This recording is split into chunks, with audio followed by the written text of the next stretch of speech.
Welcome to Live, Let, Thrive, a podcast about the Airbnb life, the share economy, and everything in between. Here are your hosts, Myka and Steve. Hello. And welcome back to another exciting episode of Live, Let, Thrive. What's up, Myka, man? I am good, Stevie Stacks. How you doing? I am doing, baby. Every day is an adventure, right? Yeah, especially in this market right now. Everything's going. It's definitely an adventure in the DFW. Man, it's some interesting stuff happening, but we day by day we got to just figure it out, right? Keep on keeping on. And that's what we're here for, to help y'all figure out how to do y'all's short-term, mid-term, long-term rentals, because we are Live, Let, Thrive, and this is episode 264 of your favorite short-term, mid-term, long-term VRBO, Airbnb, all that fun stuff podcast in the world, coming at you from Fort Worth and Arlington, Texas. Hey, Haas. Hey, Haas. And we got a special guest, Myka. Who we got, Stevie Stacks? Mrs. Marilynn Taylor. And who is she? Well, she's according to Myka, she has an awesome Instagram. So we'll get into that today. He's a big fan of Instagram. Me too, a little bit. But so she started hosting in 2004 in Cape Cod before Airbnb even existed. It was just her and the Sharks at Cape Cod, hosting, short-term rentals. And accomplished interior designer, featured on HGTV, House Beautiful UK, grown her net worth from $250,000 in debt to over $2.4 million, and hosted properties 3,000 miles away from where she lives, and a lot of other fun stuff. And she's going to get into it on the show today, and we're going to have a lot of fun today. Welcome to the show, Marilynn. Hey guys, it is so good to be here. Thank you for having me. Finally, right? Finally, I'm coming. Yeah. Yes. And you have a dead is that a cow above your head, or is that it's It's a faux skull. A faux skull. Okay. The faux skull. Yes. It sits right on top of your head. Perfectly. Yeah, it sure does, doesn't it? Yeah. This is my husband's office, by the way, so it's all designed for him. But you're not the one killing the fake animals. No. If we were in my office, you would see a bunch. It would be very like Euro floral paintings, yeah, very, very European chic. Ooh, very nice. Yeah. So you have been doing this since 2004, before Airbnb existed. How did you do it way back then? Well, I was already a real estate investor. I started investing in real estate in 2002. I was in mortgages in 2000. I actually got into mortgages right after 9/11 happened. I was a makeup artist and professional dancer before that. Oh. So, that's a natural progression. Of course. But it was just one of those opportunities that I had. I knew somebody that worked at ditech.com.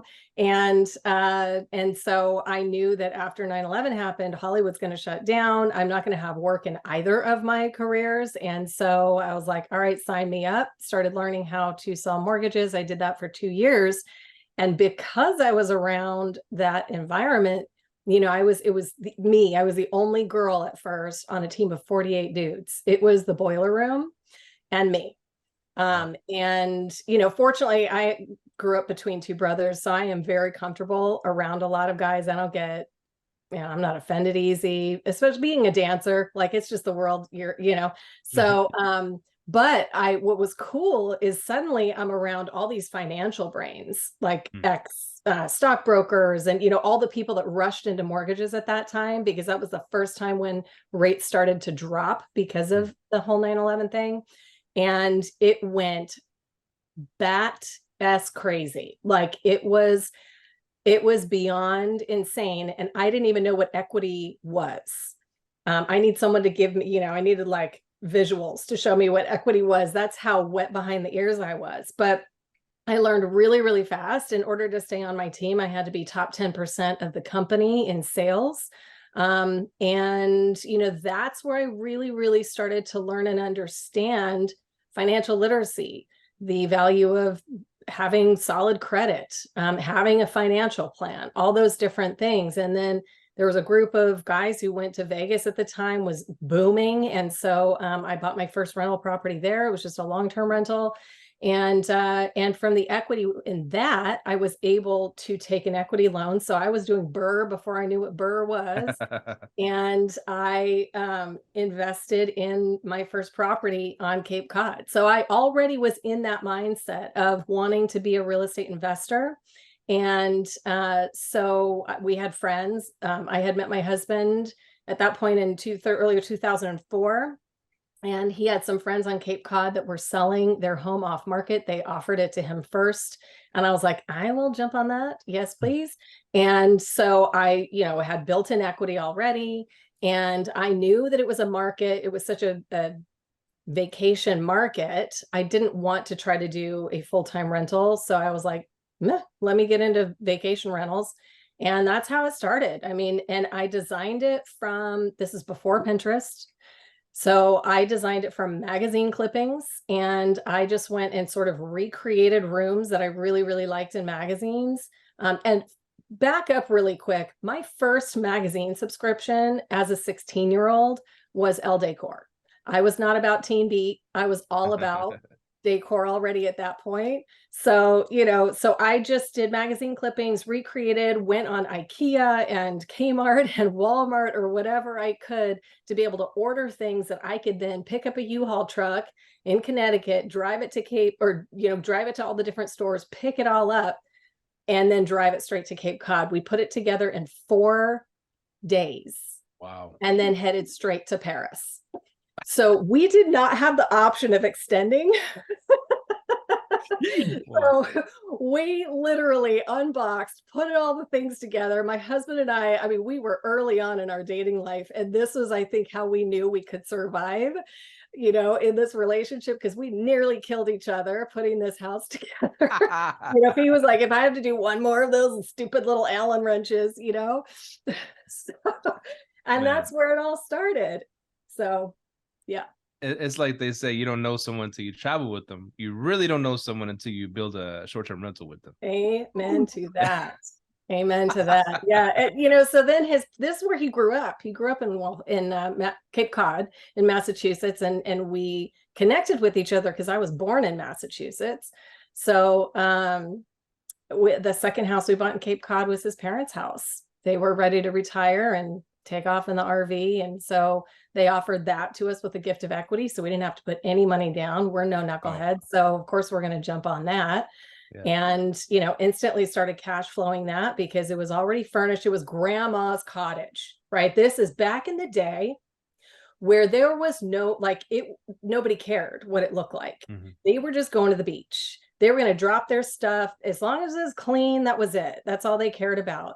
But of course, because I'm a creative and I love design, I had to make it all pretty. So I very quickly started upgrading it and DIYing. Over 5 years, I completely transformed the house, almost all with my own 2 little hands. I learned how to tile. I learned how to put up beadboard, all the things. I learned how to swap a toilet.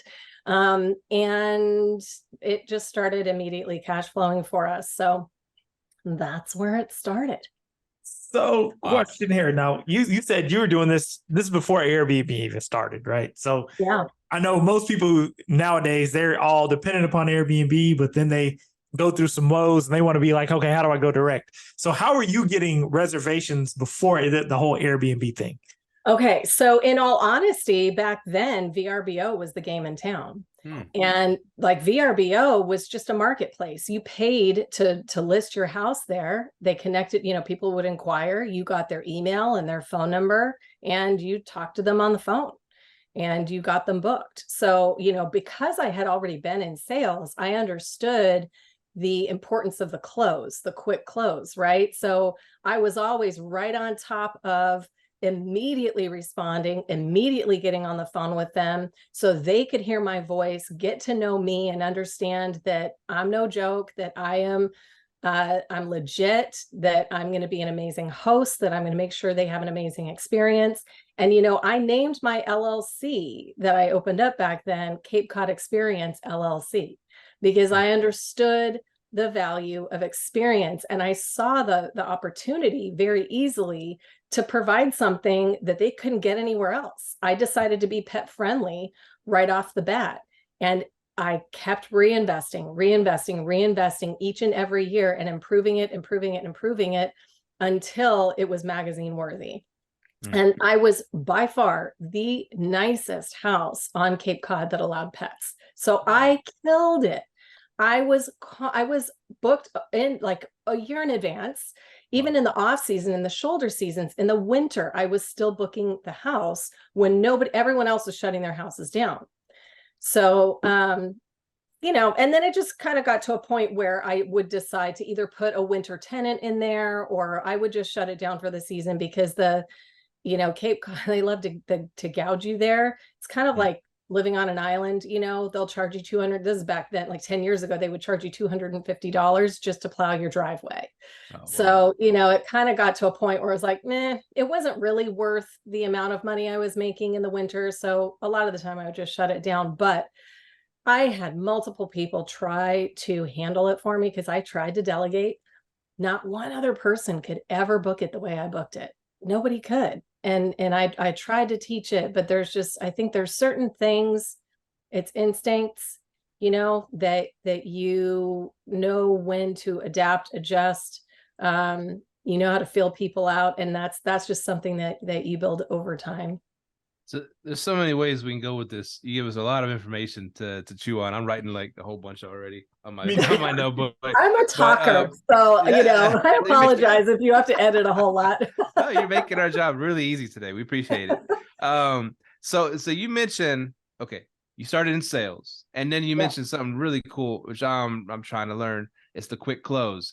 And like, for example, right now, in my business, Argis Rentals, we're picking up more clients. And the thing is, we really never had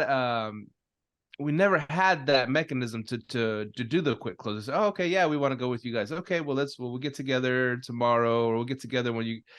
And once you do that, the fish kind of starts getting away, right? A little bit. I mean, so I want you to go into the importance of a quick close.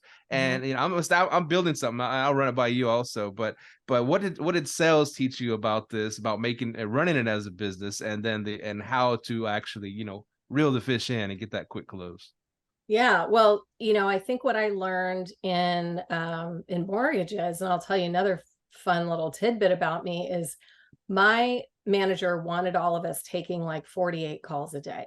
And I was like taking 14, because first of all, I connect with people. And in order to connect with people, you have to talk to people. And so I wasn't a cherry picker, and at the end of the day, he was like, I really need you to take more calls. And I said, why? I'm in the top 10% of the company. Like, I don't have more time in the day to invest into these people like him. He's like, well, just do the calls quicker. I was like, okay, let's look at my conversion ratios. My conversion ratio is 87. Let's look at the top guy in the company. What's his conversion ratio? It was like 23, right? I said, so who's being a better steward of the marketing dollars here for this company? And I had such loyal customers that even after I left iTech and went to a broker, they sought me out. They came and found me. So, I understood very early on. I think that's why I could sell $1,200 worth of lipstick in a day when I was working for Bobbi Brown Cosmetics, because they trusted me. They knew that I wasn't selling them something they didn't need, and I knew how to make them look beautiful, right? So in mortgages, I didn't just sell them a mortgage. I sold them a financial plan. I helped them with a plan for their credit. And here's what you're going to do. And here's how you're going to pay your mortgage down faster. And here's what you're going to do with the extra money that you're saving, and how now you're going to put it in your Roth. And right, it was all the things. And so now, as a short-term rental host, it's about immediately connecting with the person and helping them feel acknowledged and seen and valued.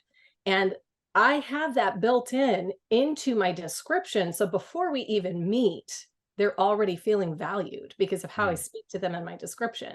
So by the time they either inquire or book, my very first contact with them is like as quick as I possibly can. I always have my notifications on. So unless I'm asleep, they're going to get a response from me immediately.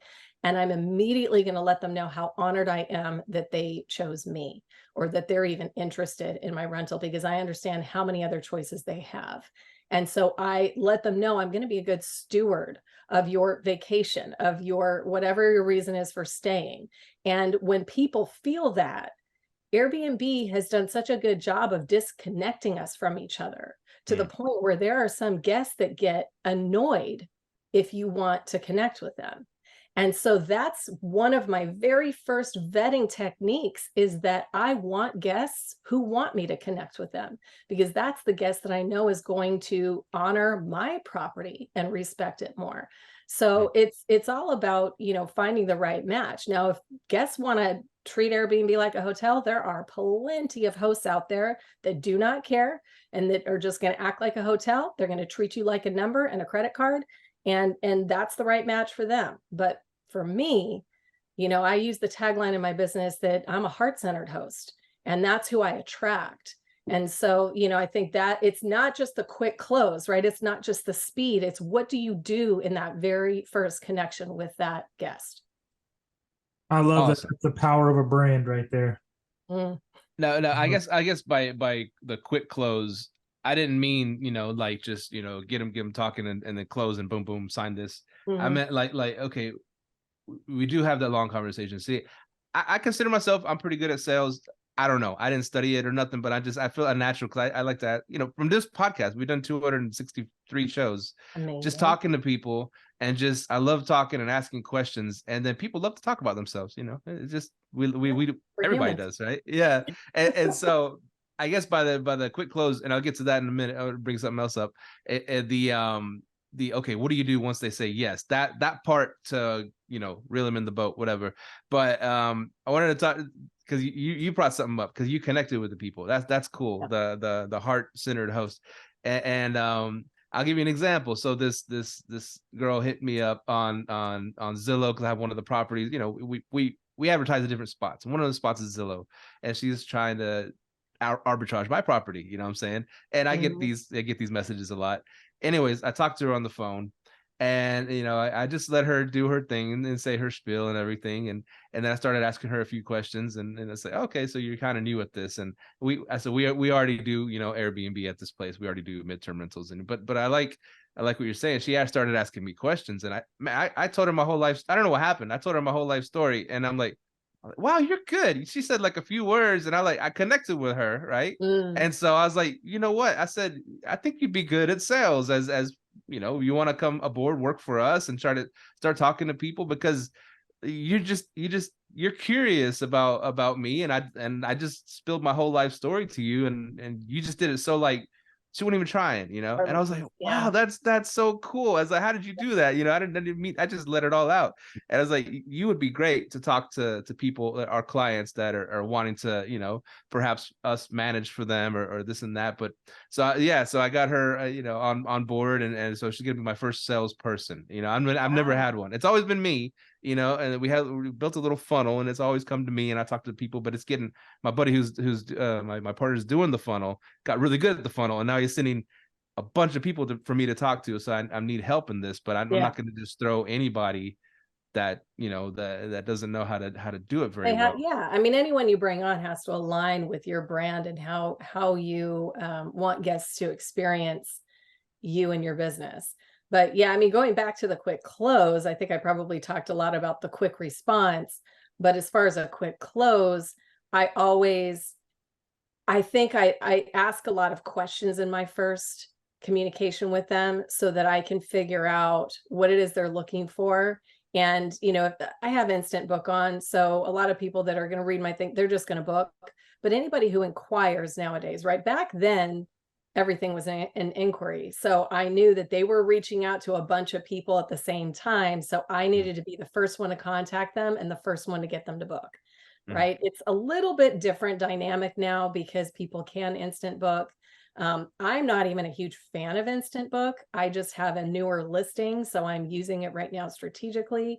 But once I get a momentum going with my rentals, I don't always keep instant book on, and I've never needed to keep instant book on, because then I can really hand pick who gets to stay in my house, because my homes are special. My homes are not a typical Airbnb. So it's an experience in itself, especially now with the design that I put into them. and the care that I put into it and all the luxury finishes and all that kind of thing. So, but yeah, so nowadays it really is, if you are, let's say it's an inquiry, you've got to treat that inquiry like you've got to get to them first, and you've got to make it easy for them to book your place, answer their questions first. If you sleep on it, if you miss it, they probably will go book something else before they book you. Oh yeah.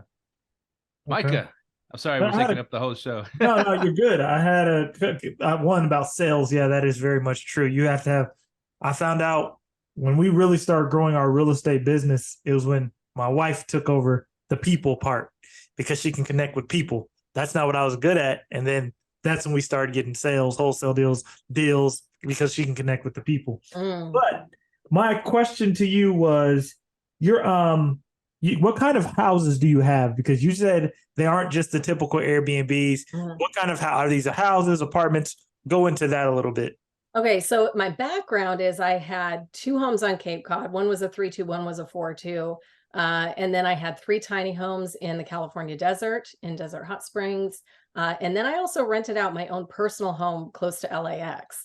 So, those are all 3 very, very different approaches, 3 very different demographics. But the one thing I didn't do right in the beginning was purchase intentionally. I saw opportunity and I pounced on the opportunity, but I didn't know back then how to analyze a deal. I did not know how to properly analyze profit potential.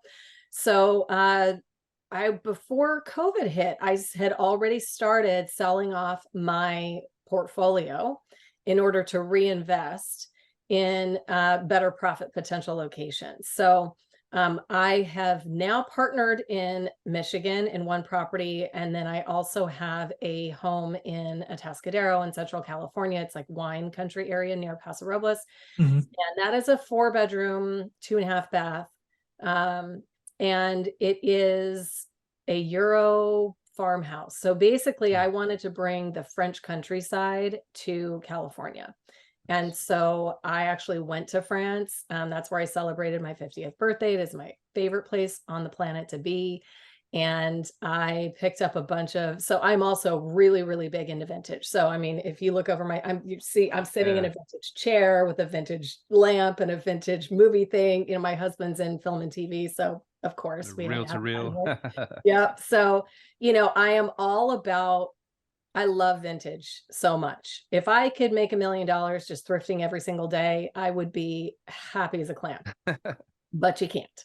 So, but that's how I decorate my rentals. And so when you're in there, it's just interesting. It's unique. It's rich. There's a variation of styles.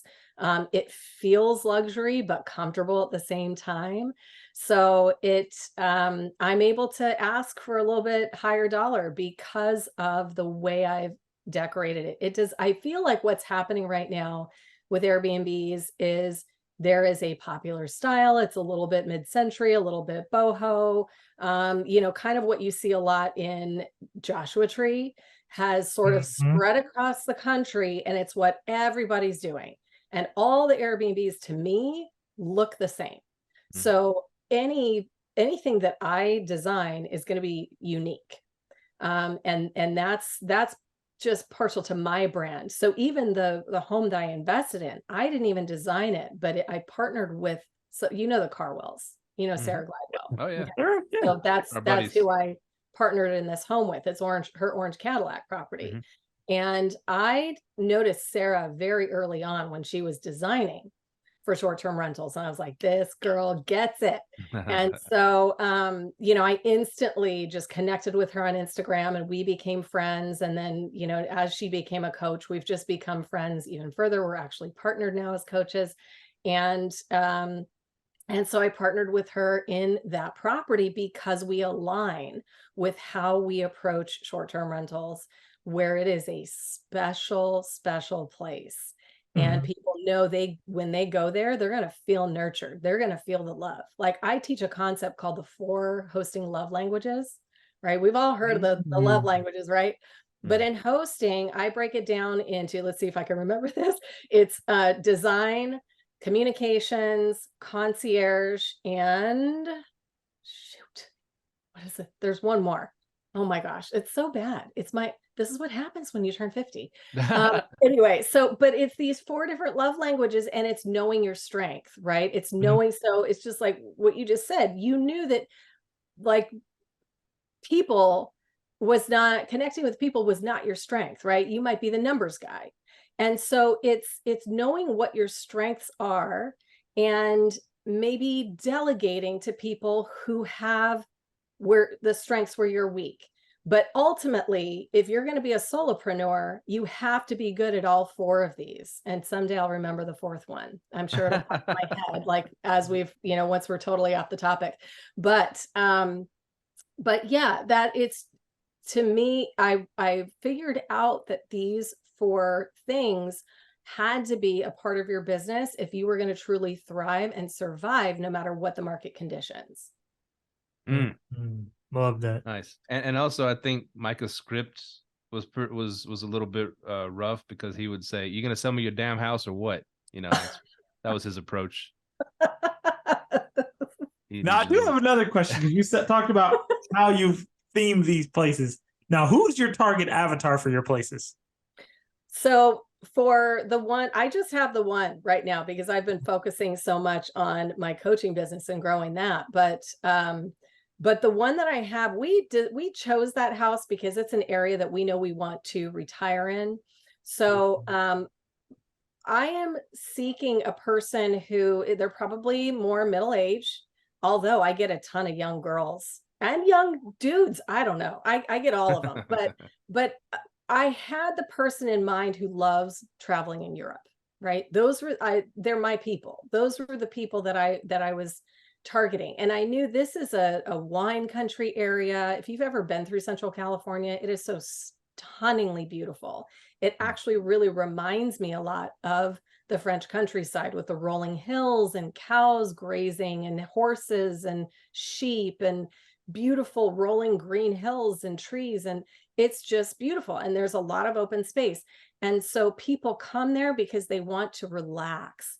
They want to feel, cozy, a little fancy. They're going wine tasting, So I wanted all of that feel in my house. Like when you walk in, the first thing you see is this ginormous, it looks like a ginormous piece of art. It's actually wallpaper that I framed out. I just found some trim at Home Depot, sprayed it gold, put it up around it. Kind of like if you go to a museum and it's a humongous piece of art, that's what it looks like. It looks like a masterpiece piece of art. Wow. Because I wanted that visual impact when people first walked in, right? I wanted them to feel like, holy crap, I can't believe we get to stay here, right? And I did that with my house in LA. That was my own personal home. So of course I just vomited my own design into that house. And the room that I designed for me, that was my office, had this huge like mural floral wallpaper. It was a Dutch artist. And it just wrapped the room and it enveloped you. And it was, again, just, I've been put in magazines as a maximalist. Like that's what I've been published as. I'm known as a maximalism designer. And so I do not like an empty wall, but that's me, right? Some people really love that minimalism, hardly anything on the walls thing, but that's not what you're going to get when you come to my house. And so I target vintage lovers, people who just love a beautiful piece of furniture, a beautiful original. I have tons of original art in the house, but I find all of that thrifting and going antiquing. So that was a very, very long way to say who my avatar is, but that's pretty much it. I told you I talk a lot. Oh, perfect. That is cool. And I brought it up on this show. We did like a trip to Puerto Vallarta in the summertime, right? In June. And I just saw this place where it was Airbnb we were gonna choose. And it was really like they had vintage stuff, like old Spanish style. They had this giant painting on the wall, like a real artist painted it, you know what I'm saying? And of this just like indigenous woman with like a flowing like a gown, and it just I love the painting so much. I almost booked the place just because I wanted to see that painting in person. It's crazy. And when I went there and I just stayed in the living room, drinking my tequila and just staring at that thing. It was huge. and it was just, I don't know, it brought the whole house together, you know. It was a vibe, right? Yeah. And that's it. I want people to feel something. I mean, back when I taught design, that was it. It was like, what can I make people feel when they walk in my house? And I know the feeling I want them to have, and I want them to feel like they are somewhere special and unique and like, oh my gosh, this just feels like there's so much history in here. It's collected. And now they feel special, and then they see all the little details and the little crystal bowls with their earplugs in it, and just those special sweet little extras that they wouldn't normally get at an Airbnb, and they feel my arms wrapping around them. They feel the love I've poured into it and how much I care about them and their experience. And it's just simple, tiny little, right? It's $20 for a giant bag of, I don't know, 200 packs of earplugs. Right? Simple little thing to do, but by putting it in that little crystal bowl, it just, right? It's just those little, they say the devil's in the details, right? Well, the profit's in the details too. So I think that's why I did so well on Cape Cod, because of those extra details I put in there, making sure they had a good experience, and people would come back again and again, and they're willing to pay for it. Nice. Now, so you go like antique stores and stuff like that to find your things, and is it really can you do it cost efficiently by picking up stuff like that at thrift stores? So all right, so there is a double-edged sword there, right? Because yes, it is ridiculous how cheaply I put my house together. Really? I mean, it is high-end looking furniture, but I paid $300 for a dining room set with 8 chairs that seats 10. Wow. Yeah, seats like 10. That's unheard of nowadays. Go ahead. Wow. Okay. And did I have to do a little cleanup on it? Yeah. But the console that I bought, $250, right? Compared to, I see people spending $1,600 on a West Elm console to put under their TV. And I'm just like, why? But here's the con to doing it that way is it can take a long time.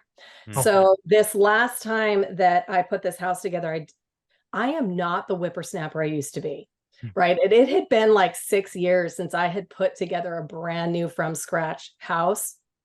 I forgot how much damn work it is. It took me like 7 months. Oh my gosh. I was like fail on that. Right. And even that was me hiring help, but my ADHD is 5 times worse now. I just go slower. And I was like, dang, I have slowed down. I used to be able to put a house together so fast, but 4 days. Right. Okay. But right. It was 4 days in 2004. So lesson learned, but I also intentionally curated this house, but I now on my next one have set a limit for myself that I will give myself 2 weeks to do my hunting, find my treasures, and whatever I find, that's what goes in the house, and everything else gets purchased around at retail.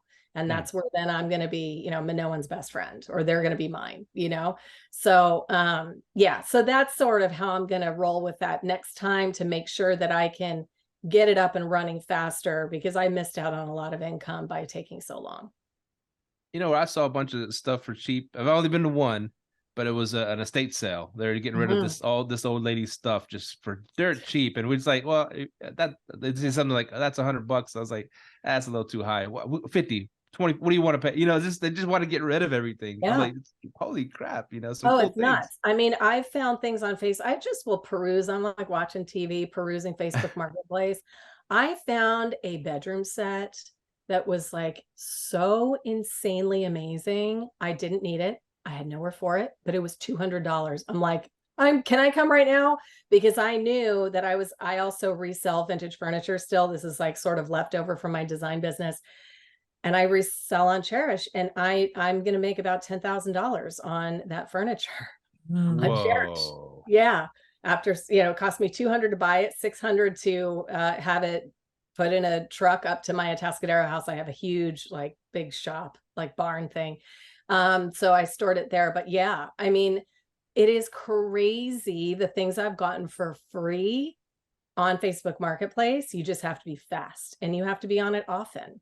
And so, you know, I approach deals the same way, right? This is what I teach my coaching students in my mentorship. I approach looking for deals the same way I approach thrifting. You have to look often, and you know, you have to like look lots of places and often. It's if you go all the time, that's when you find the treasures in the thrift store. People are like, I never find anything good. I'm like, because you go once a month, right? Sometimes it's a dud. But if you're looking for that deal and you're looking consistently, and that's where you find the deals, because they happen fast and the good ones get snapped up fast. So I call it my thrifting approach to finding deals. Nice. Man, So Myka, you got some questions? Yeah, you said you have a coaching program. Can you go into like what you're teaching in that program, and you know, what you're teaching in that? Yeah, so you know, because I have an old school approach, and because everything was a direct booking back in the day, you didn't have Airbnb protecting you. I already have always functioned in a way where I just have built-in protections. So between, you know, from my listing to my messaging to all the different layers of protection, my rental contract, I sell a template for that, but it's the entire approach to business. As well as the approach to being a guest forward business. So in my mentorship, it is 8 modules. It is ultimately 10 lessons. Like the design module is a 2-part design course, but I start with mindset and creating a life map, or, you know, the lifestyle map that you want, so that you know exactly what it is you're trying to achieve, right? If you want to be like a hustler and you want to be worth $50 million, then you're going to have a different approach than somebody who just wants a comfy lifestyle and wants to retire comfortably. Maybe they only need $250,000 a year, and that's enough for them. But what I do is I teach people how to stretch and dream bigger than they think they want, because then I show them how attainable it is. And we actually reverse engineer and do the math and figure out what is it going to take. And when people realize it might only take me 3 or 4 years to be able to make that much cash flow with my short-term rentals, are you kidding me? And now they get excited, and all of a sudden, and now they have the roadmap. They have my systems, they have my messaging, they have my setup checklist, they have my pro forma. I mean, it is literally every single thing that I use in my own business, I have poured into this mentorship. And there's a lot of one-on-one time with me, and it's a personal approach to each and every person, because we all have different goals. So yeah, I'm probably not the girl you're going to come to if you want, you know, to be worth $50 million in the next 5 years. That's not my goal, right? Some guru is going to rip you off promising that crap. Exactly. Right. But, you know, there's plenty of other gurus out there that you can go do that. But you're going to learn how to have a fulfilling, profitable, sustainable business that actually fills your heart. You know, and to me, that's the bonus. It's like, I say that hospitality equals profits. It's because it does. You know, that's the secret sauce. Especially now in this market, we cannot just throw spaghetti against a wall and think we're going to make money. It just doesn't work anymore. We have to be competitive. There's very, very few little gap markets anymore that are just starved for short-term rentals. But, you know, we see a lot of people falling off too, thank God, because they got in during COVID where it was get rich quick. And, you know, now they actually have to work for it, and they're like out, which is fine with me, because I've always worked for it. I've always known how to do that. But, you know, at this point in my life, it's all about delegating. It's all about systems, as much automation as possible without losing that guest connection. Well, it inspired the hell out of me, because especially you're saying earlier about, you know, teaching them to dream big and to, you know, this creativity and all the stuff you're touching on. I was like, wow, you know, it brings me back to when I first got into this industry. You know, I've been doing it for like 7 years now, and you kind of lose that. You kind of like, you could automate your business to death in a way, you know, just, okay, we got the way they're going to set it up, order the crap from Wayfair, put it in, get the unit up, and get the VAs on it to run it. And, you know, you can really do that to your business. But what you're saying is inspiring me. It reminds me of when we first started, how excited it was to put an Airbnb together with my wife and picking out things and all this stuff. And yeah, that part I really love. I really love about short-term rentals and the like we creativity. just got an inquiry today from a family whose the brother was just diagnosed with ALS. And so they want to come to my house. They want to get together with the family, you know, and they're asking, can we have my brother and his family over to get together? And it's like, of course. Right. And before they come, my plan is to put something really special together for them when they arrive, that'll surprise them, because, you know, that family is going through such a tough thing. And for me to be able to love on them a little bit and maybe just brighten their time together and make it more special, that's an honor. That's something that I take seriously. And that is what makes it so fulfilling. Now, can I delegate that? Yeah, I can. And I will. And I have to, because I live 4 hours away, right? But I'm still going to make sure that that happens. And I still have that personal connection with that guest because I've still been talking to them. So even though I have a property manager, I have somebody that is helping to manage. What I will never give up fully is communication with the guest, because that's where I know I shine. I mean, shoot, I started out awful. I was awful at guest communications. I was way too professional, way too curt, way too straightforward. And people just felt like, you know, and then when I started realizing adding that warmth, no matter what the communication, it can be the tiniest little thing, or it could be dealing with an issue. But because I call it the sandwich method, I approach it and I acknowledge and validate first. I communicate whatever I need to communicate, and then I end it again on a positive note. And that, my husband taught me that one. He's a film and TV producer, right? He has to deal with all the personalities.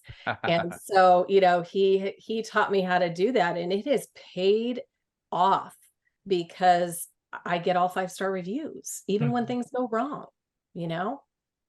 Explain that sandwich method one more time. I want to get that down. Okay. So the sandwich method is where so let me give you an example. So let's say like in this particular case, they inquired that they're brand new on Airbnb. I don't know I can't tell if they have good reviews. I don't know anything about them, right? So now I have to do a bit of vetting, right? But I'm going to approach them in a way that makes them feel welcome immediately. So my initial response is, thank you so much for inquiring about Chateau Vin. I am so honored that you chose us. I take great pride in the home that I have provided. And so I just want to take a little bit of time to make sure that I'm the right fit for you. So if you just take a look at this list of policies that I have and make sure that that works for you, just confirm with me, and I would be so happy to host you and your family. I love that. That gives you the guest avatar immediately right there. I love that. Yeah, right? Because there's people who are like, I feel uncomfortable with this. I'm like, bye, right? Because I know if they're uncomfortable with my policies, that means they probably were not going to honor my place. They were not going to be respectful of it. And so, you know, I get a lot of students that are like, well, people don't want to sign the rental contract. I'm like, good, it's doing its job. Good. That's gonna leave your place available for the person who's more than happy to sign your rental contract, because they have no intention of doing anything against the contract. You know, and my contract actually protects both parties, right? Like, let's say Airbnb does one of their fun things where they decide to shut down my account because some knucklehead said that my temperature monitor was a camera or something. Well, I am obligated to their contract. I'm obligated to their booking. They have a legal binding contract that says I still have to let them stay in my home. So it's a two-way protection. And I, anytime people are concerned about signing that rental contract, because I am more strict than most hosts are, but it works for me. And it's because of how I approach it and how I present it, right? So that it doesn't feel like, oh my gosh, I'm like, the principal of school is like renting their house to me or something, like I don't want them to feel that way, but at the same time, I want to screen out the guests that I really don't want to stay there.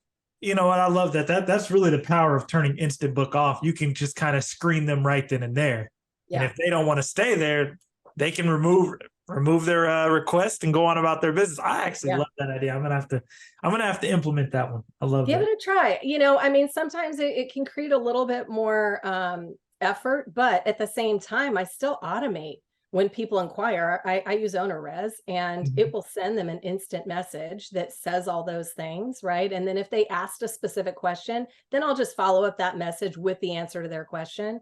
But if I am going to use Instant Book like I am right now, I just make sure that pre-booking message says what I need it to say, right? And it has that same warmth in it, but it just abbreviates basically that message they would get if they just sent an inquiry. So this way they still know if they're going to book that this is what they're agreeing to. And then that first message that comes out to them just hits them with all the warmth and the kindness and appreciation for the fact that they chose my house. And then it gives them the information they need to have. And then it ends with, I'm so excited to host you. It's just, and that's the sandwich. The pieces of bread are the kindness, the warmth, and then the message is the meat in the middle. I'm going to make a sandwich tonight. I'm going to change up. I got to change my messages and make a sandwich. What you just said reminds me of a past guest we had on the podcast. His name was Kent He.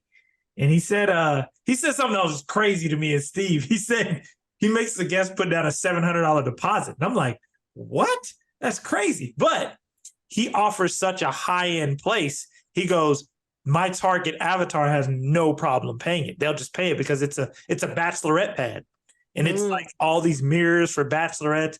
And it was a genius idea. And when he said it, it really made sense. You have to learn how to weed out and get that target guest. And that target guest doesn't have a problem signing that contract. Doesn't have a problem putting up a $700 security deposit.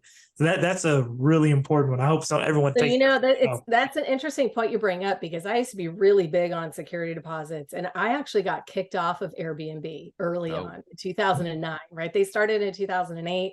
And I had my methods, and I was not going to and this was before Airbnb had any sort of liability protection. They were just a marketplace. They were not protecting anybody, right? They had nothing to offer, but they wouldn't allow you to collect a security deposit. And it wasn't in their terms of service, and I'm really I'm a stickler. I'm going to read your terms of service, and I'm going to find out if it's not in there. I'm going to do it, because you can't tell me I can't. Well, I learned real quick the culture of Airbnb.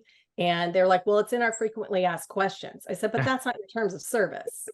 So when you add it to your TOS, then I will stop taking a security deposit. And I just kept taking security deposits, and they shut me down. They canceled all my bookings, but that's okay, because I had taken, I'd done rental contracts, and all those people, I just immediately reached out to them. I said, you're fine. You can still come. I'm used to doing this without Airbnb anyway. So here you go.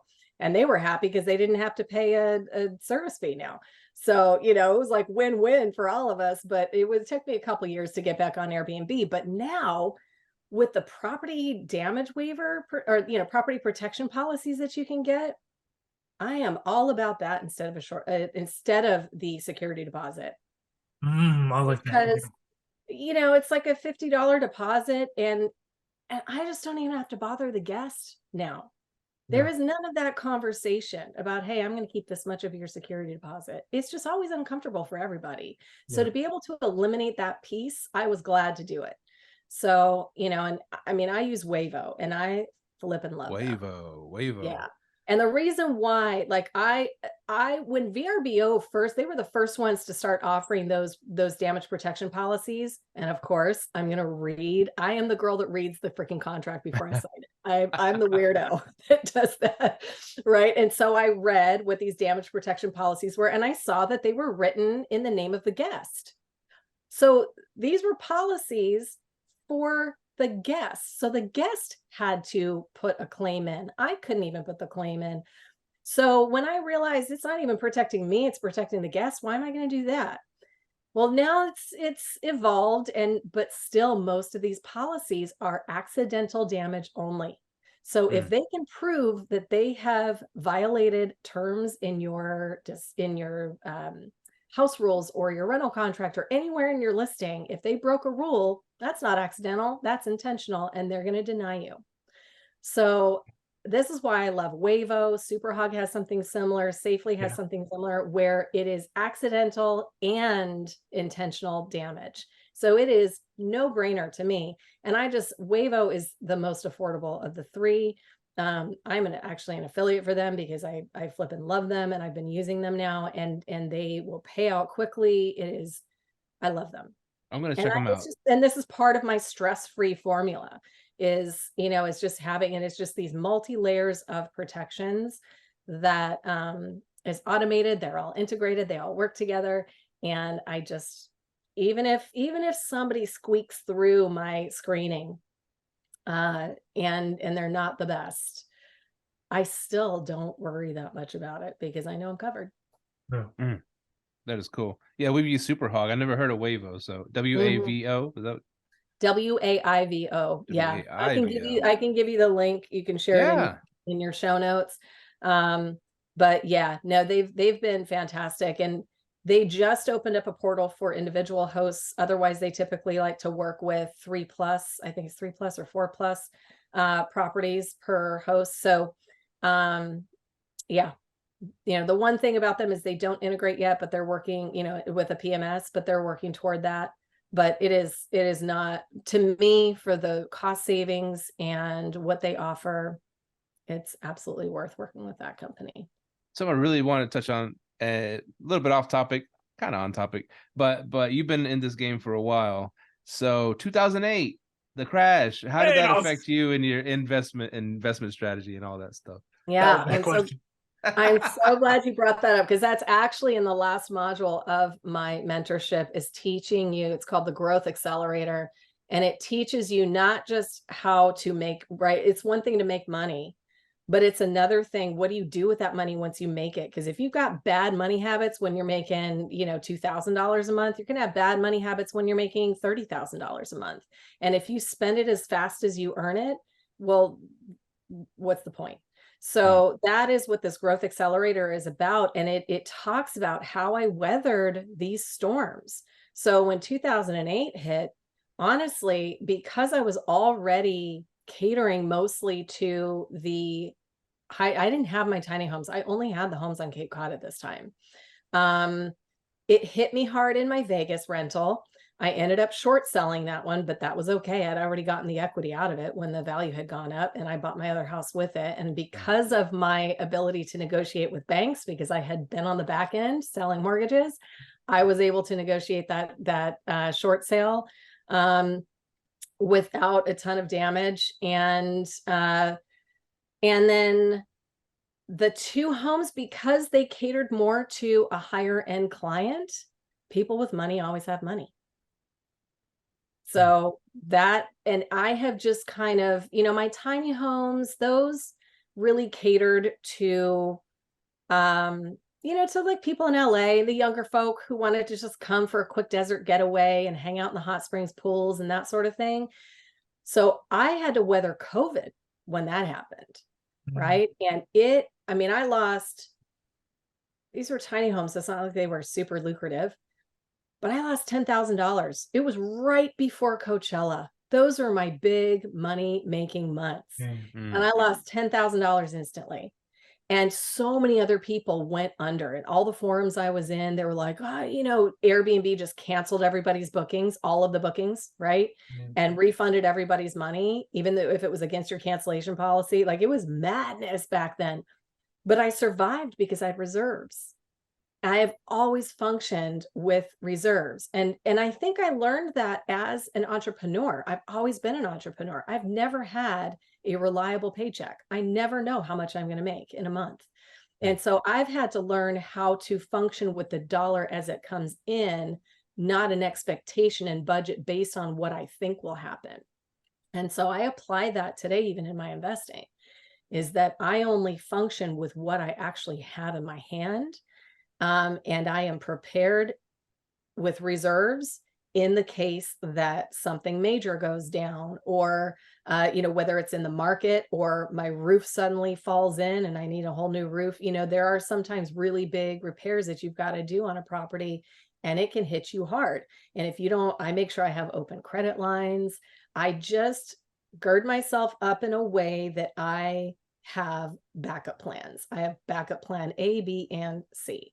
So, and this is why, like, yeah, we're worth $2.4 million right now. And, in the grand scheme, that's not a ton of money compared to what we could and will be worth in the future. But could we retire on that right now? Yeah, we could. And because they're all in vehicles that actually create dividends and cash flow, so that we could just function off of that if we wanted to, but we're not ready yet. And my husband and I were like, okay, how are we going to know when we're ready? How are we going to know when there's enough cash flow? Because we're hard workers. That's just what we know. We like to be productive. So, but yeah, it's longevity, but it's also acting like a business. When you behave like a business and you behave like a professional from the beginning, you're just going to have things in place that help you weather those downturns and changes, and it helps you to be able to, you've got to adapt sometimes, right? Maybe we're putting midterm people in, which is what I did in the desert, instead of, just focusing on vacationers. And then next thing we know, it was like, the gold rush began when everybody's trying to get out of town and, and they're staying in my rentals. And I actually let my brother move into one of them, not knowing what was about to happen. And I was like, oh, I'm losing so much money because I was like, usually, in the summertime, they're dead, like they're vacant. So I was like, just pay me just cover my cost and I'm good with that. And next time I'm like, I could be making like $3,000 a month on these right now, but that's he should have arbitraged it from you. Right. If he was smart. Do it on Airbnb, made bank. My brother had health issues, and he was one of the high risk people for COVID, and he was terrified. And he had a roommate that was just like out having fun, not even worried about COVID. And, he was worried he was going to bring it home and kill him. So I was like, look, just go stay out in the desert. You will be isolated. It was perfect. And then he ended up buying a house in Big Bear, and he's been living there ever since. Oh, nice. Yeah. So I was going to ask, what do you think, since you've been through a crash like that and you were an investor, what do you think about this current climate, this current real estate climate? I don't see any crash coming soon because inventory is too low. It's just weird. The demand compared to the inventory. And that was one of the big mistakes that were made after 2008, is that they stopped building. And they just did not keep up with demand. And so population growth is happening. And this is why, like in California, they are giving out mad money for ADUs, extra housing. They're encouraging people to, to take as much space on their property to add living spaces. And so that's one thing too that I do now that I teach is, if you're going to buy a new property, whether it's to live in or to invest in, you want to be able to hack that property, right? You want to be able to optimize and create additional streams of income. So like the house that we bought in Atascadero, we specifically looked for a property that we could it had an extra property building that we knew we could turn into an ADU, but it also had enough land where I can hip camp that thing. And people can like park their RV on my land. Right. And so I'm always looking, and then I'm looking into putting a pool in the backyard so I can do Swimply when it's slow. Yep. Right. So it's like, there's so many, and that's what I did at my Cape Cod house. I learned that early on. It had an unfinished huge room it was a 2-car separate building garage, giant walk-in attic, giant. So we finished that off, turned it into a bonus room. And charged extra for people to use that. And then it was a 2-car garage with 2 separate roll-up doors. So I partitioned that off and I rented out one side as storage, especially in the winters when I made the most of my money, because people wanted to store a car or a boat or whatever. So I just was always looking for, how can I add a stream of income? And so even if you're looking for somewhere to live, like if you're young and you're listening to this and you're looking for your first place, you want to move out of your parents' house, look for a duplex, look for a property with an income suite where you can rent that out, because you could literally live for free. If you're a female and you're in a relationship that you need to get out of and you don't have the money to afford your own place, look for that, learn how to Airbnb, and you can literally live for free and have the freedom to move out wherever you need to move out. So, that's like getting off on a side tangent, but I'm passionate about that because that's where Airbnb started. I'm an Airbnb ambassador. So we get to have special meetings with Brian Chesky. I actually was invited to headquarters. And so I really got to understand the foundation of that company. And that's what I'm trying to help it get back to. It started out where Brian he and his roommates couldn't afford their place in San Francisco. And so it was literally an air mattress on the floor, and they served breakfast. It was Air, Bed, and Breakfast was the original name of Airbnb. And it was about, I see, right, the economy or the sharing economy, like that's what you guys are about. That's where it started. It was literally air mattresses on the floor, and now it's turned into what it has, right? But let's get back to that because it's still really great for that. And they've put a lot of effort into giving you the ability to really Mac Daddy out your profile and tell people all about you and what you're into and what you like to do. And because they want people to feel comfortable, not only staying with other people in their home, but inviting people into their home. So, the income that you can make on that is really amazing. And, even if you're reaching out on furnished finders, right? Somewhere for nurses to stay, or if you live near an airport, somewhere for flight attendants to stay. There's so many different caveats to this, right? You can really get into luxury properties, or you can literally just create a sweet little space in your home that is guest focused, and it cannot be cluttered. It cannot have a closet full of things, right? It has to be a guest space.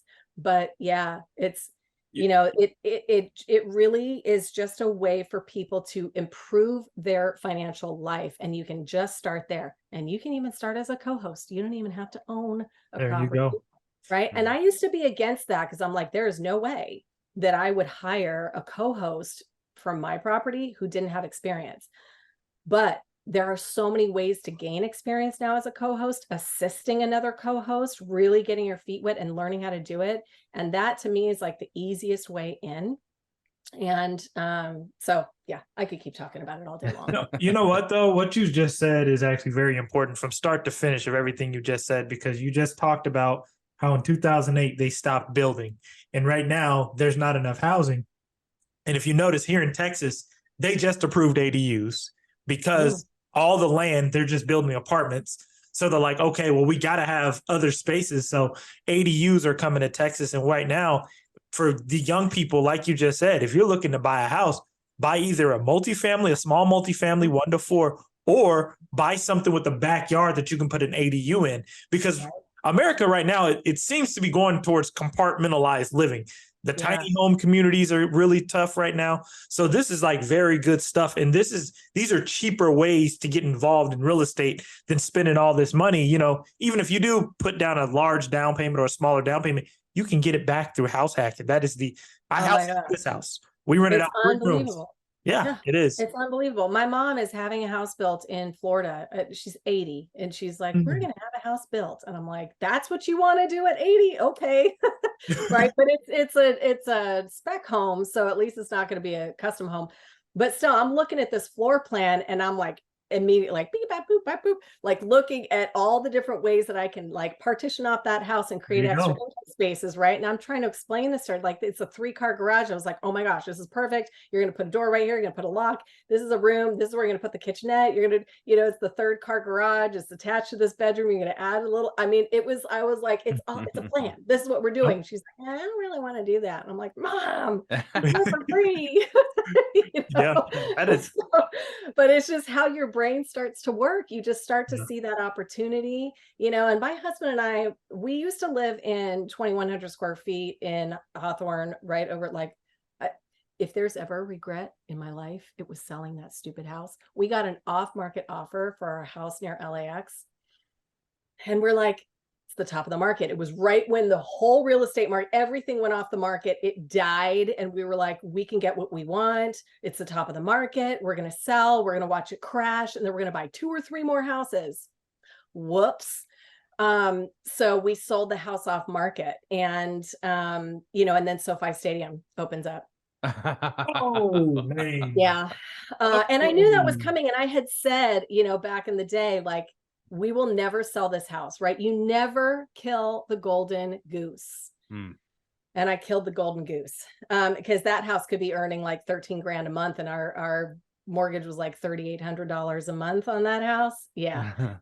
Whoops. But anyway, but we went from that to living in 900 square feet in Dana Point because my husband had taken a job down here. And so we rented him his executive bungalow, right? And so it was like as cheap as possible. It's 2-bedroom, 1 bath. It's really all we need. We're happy here. I'd like 1 more bathroom, please. That would be nice. But, he built like what I'm sitting in right now. He built it with his own 2 hands during COVID because now suddenly 2 of us are working from home. Our 2nd bedroom is my office. And so he built this for his own office. But we've been looking, we would like to have more space. My stepdaughter's about to go to college nearby, and we'd like to have a proper guest room. So what am I looking at? I am not limiting myself to what I can afford personally. I'm looking at homes that I can rent out a space in the home so that now I can afford a bigger backyard, a nicer place, whatever. So it's just a whole different mindset. We'll figure that out. I love that. So yeah, you could utilize short-term rentals or to get something bigger, to get something better, go beyond what you would usually get. That's so cool about this. This you can space, absolutely up level your lifestyle now and have someone else pay for it.